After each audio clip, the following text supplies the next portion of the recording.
The pilot's voice cut through the cabin with a question that seemed impossible to answer, a technical puzzle that stumped the entire crew.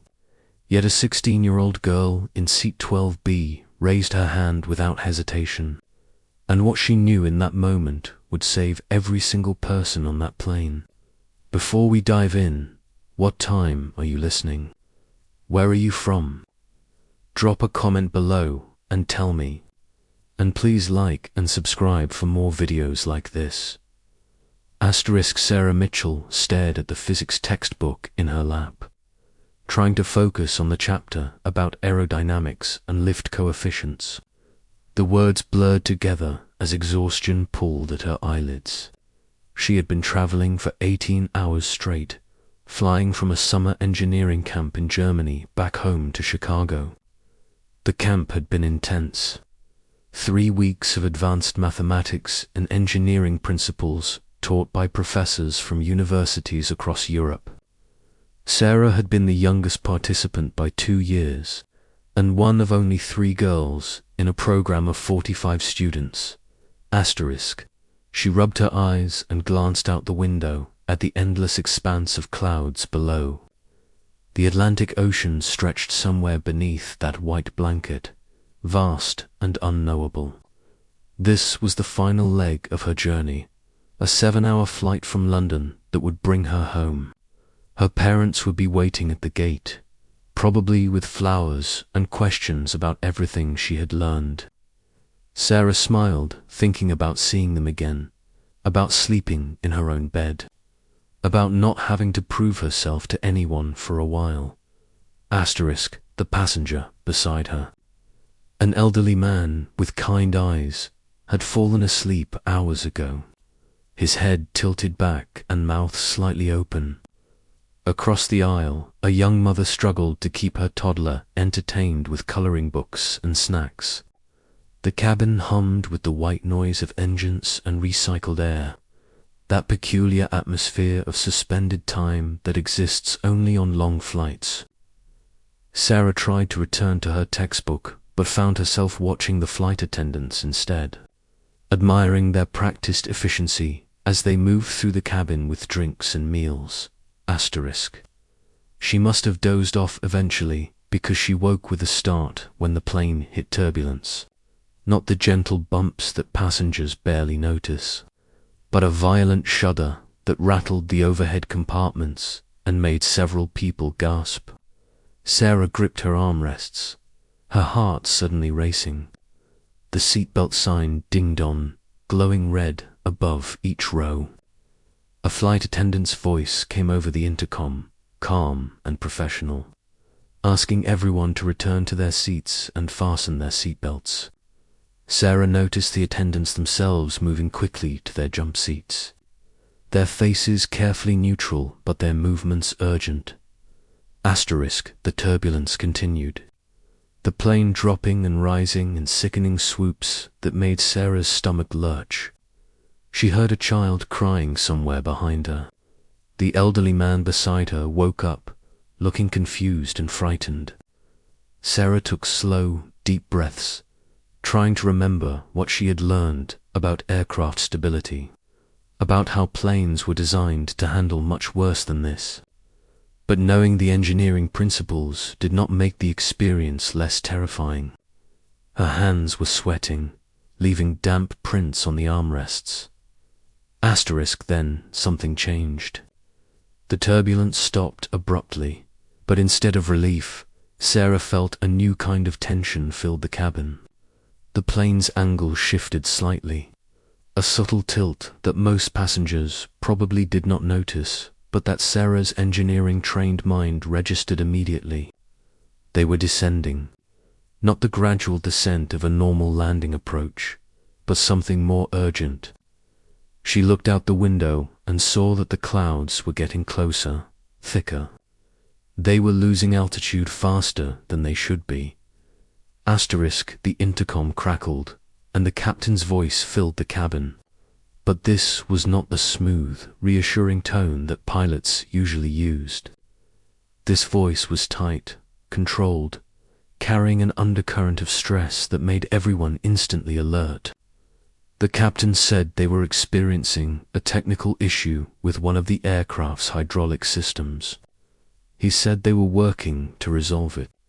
He said there was no immediate danger, but they might need to divert to the nearest airport as a precaution. Sarah felt her chest tighten. Hydraulic systems controlled the plane's flight surfaces, the ailerons and elevators and rudder that allowed the aircraft to turn and climb and descend. A failure in those systems was serious, potentially catastrophic. Asterisk, the captain continued speaking, his words careful and measured. He explained that the backup hydraulic system was functioning, but the primary system had lost pressure unexpectedly. The crew was following emergency procedures, running through checklists, communicating with ground control. But then he said something that made Sarah sit up straight in her seat. Her mind suddenly sharp and focused despite her exhaustion. The captain said that the system pressure gauge was giving inconsistent readings, fluctuating between normal and critical levels in a pattern that made no sense. The maintenance manual provided troubleshooting steps, but none of them explained this specific behavior. Asterisk, then, the captain did something unprecedented. He asked if there was anyone on board with engineering experience related to aircraft hydraulic systems or pressure sensors. Anyone who might understand why a gauge would show this particular pattern of readings. The request hung in the air, strange and desperate. Passengers looked at each other, confused. Why would a pilot ask passengers for technical help? What kind of situation were they in that required this kind of appeal? Asterisk, Sarah's mind was already racing through everything she had learned at the engineering camp. One of the modules had focused specifically on hydraulic systems in aerospace applications. They had studied failure modes, sensor malfunctions, the physics of fluid pressure in closed systems. She remembered one particular lecture about a specific type of sensor failure that could cause exactly the kind of fluctuating readings the captain described. It was rare, the professor had said, but dangerous because it masked the true state of the system. If the sensor was failing in that particular way, the crew might think they had more hydraulic pressure than they actually did, or they might shut down a functioning system thinking it was compromised. Asterisk, Sarah's hand moved to the call button before her conscious mind had fully processed the decision. She pressed it, her heart pounding so hard she could hear blood rushing in her ears. The elderly man beside her stared at her like she had lost her mind.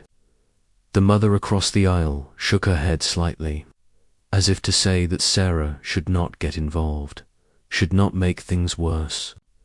But Sarah kept her hand raised, kept the call button pressed, because she knew something that might matter, something that might help. And staying silent felt more dangerous than speaking up. Asterisk, a flight attendant appeared. A tall woman with grey hair pulled back in a tight bun.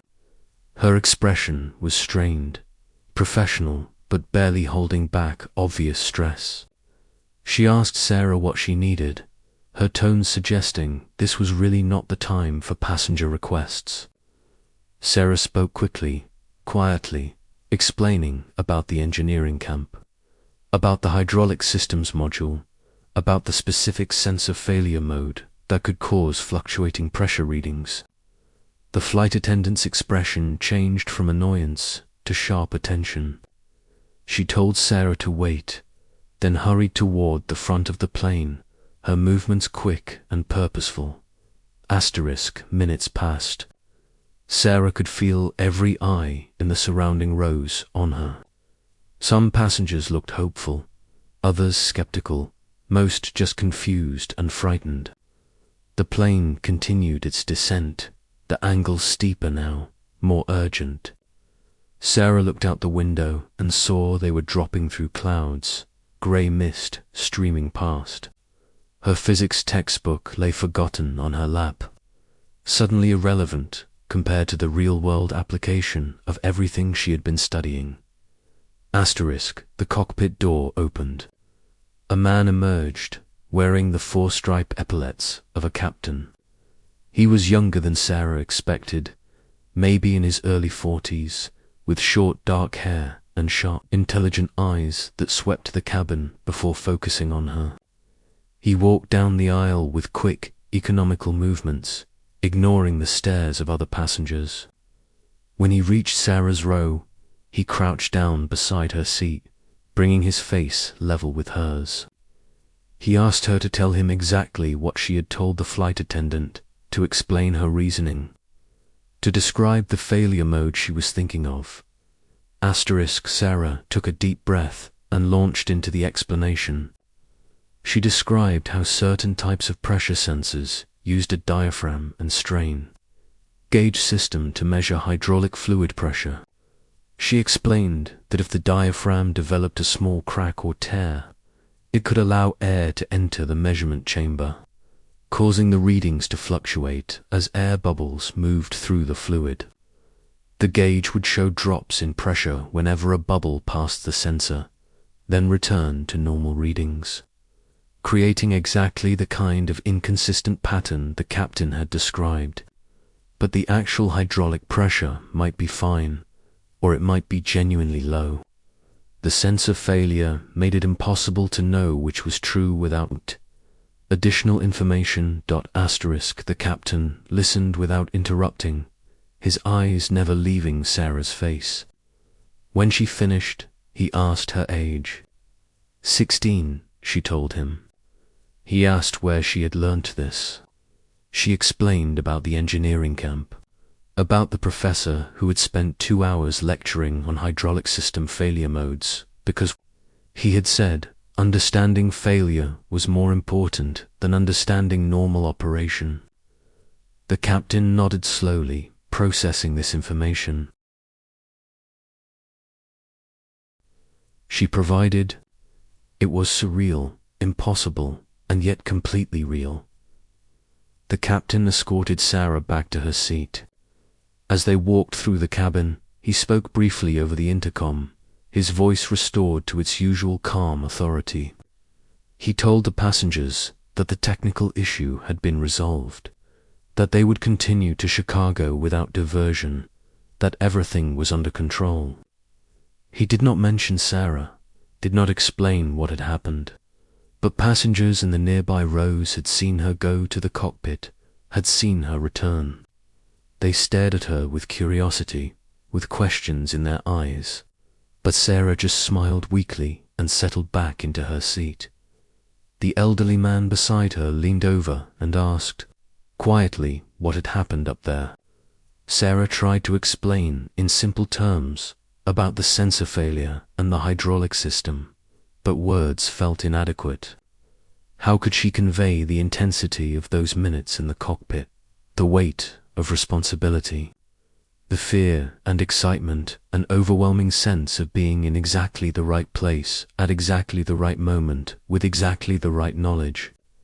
She trailed off, and the man just patted her hand gently, seeming to understand that some experiences defied easy explanation. The rest of the flight passed in a blur. Sarah tried to return to her physics textbook, but found she could not concentrate on the words. Her mind kept replaying those minutes in the cockpit, the captain's questions, the gauge readings, the moment when she realized her theory was correct.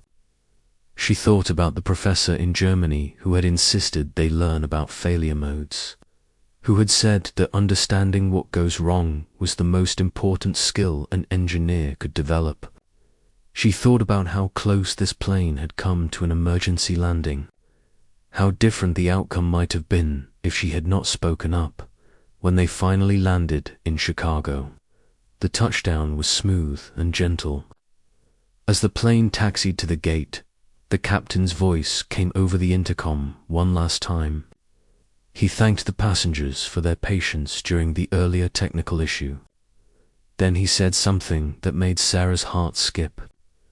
He said that they had been fortunate to have a young engineering student on board whose knowledge and quick thinking had helped the crew properly diagnose the problem.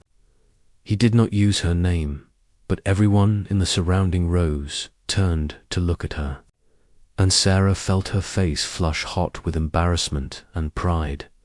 When the seatbelt sign turned off, the captain emerged from the cockpit again. He walked straight to Sarah, the co-pilot following behind him. They thanked her formally, shook her hand, asked for her contact information. The captain said that the airline would want to know about this incident, would want to document what had happened, would probably want to talk to her about the sensor failure and how she had identified it. Sarah gave them her email address, her hands still shaking slightly from adrenaline and exhaustion as she walked up the jetway. Her carry-on bag slung over her shoulder, Sarah saw her parents waiting at the gate. Her mother's face was wet with tears, her father's arm round her shoulders. They rushed forward, enveloping Sarah in a tight embrace.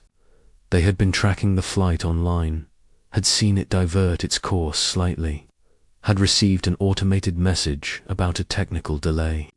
They had spent the last hour terrified, imagining worst-case scenarios, praying for their daughter's safe arrival. Sarah held them tight, breathing in the familiar scent of her mother's perfume, feeling her father's strong arms around her.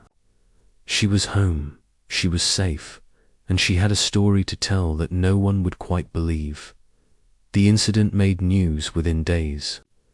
The airline issued a statement about a hydraulic sensor malfunction that was identified and managed by the flight crew with assistance from a passenger with relevant technical knowledge.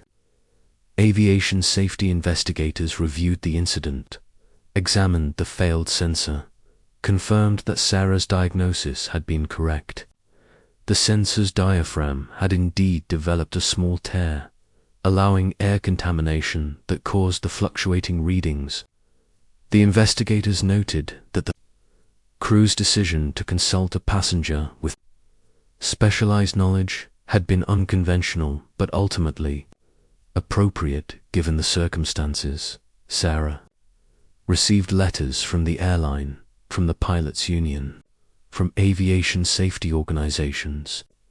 She was invited to speak at an engineering conference about the importance of understanding failure modes in critical systems. Her story was used in training materials for pilots and engineers, an example of how specialized knowledge can come from unexpected sources, how listening to insights, regardless of their origin, can prevent disasters.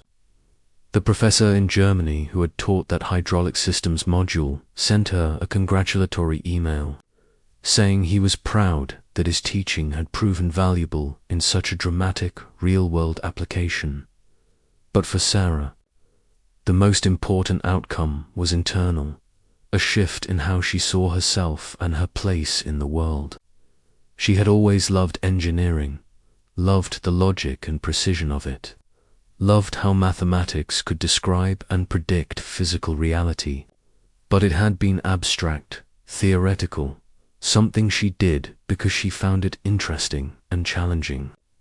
Now it was different. Now she had seen how that knowledge could matter, could make the difference between safety and catastrophe, could save lives when applied at the critical moment. She returned to high school for her junior year with a new sense of purpose. She studied harder, asked more questions, pushed herself to understand not just the formulas and principles, but their real-world applications.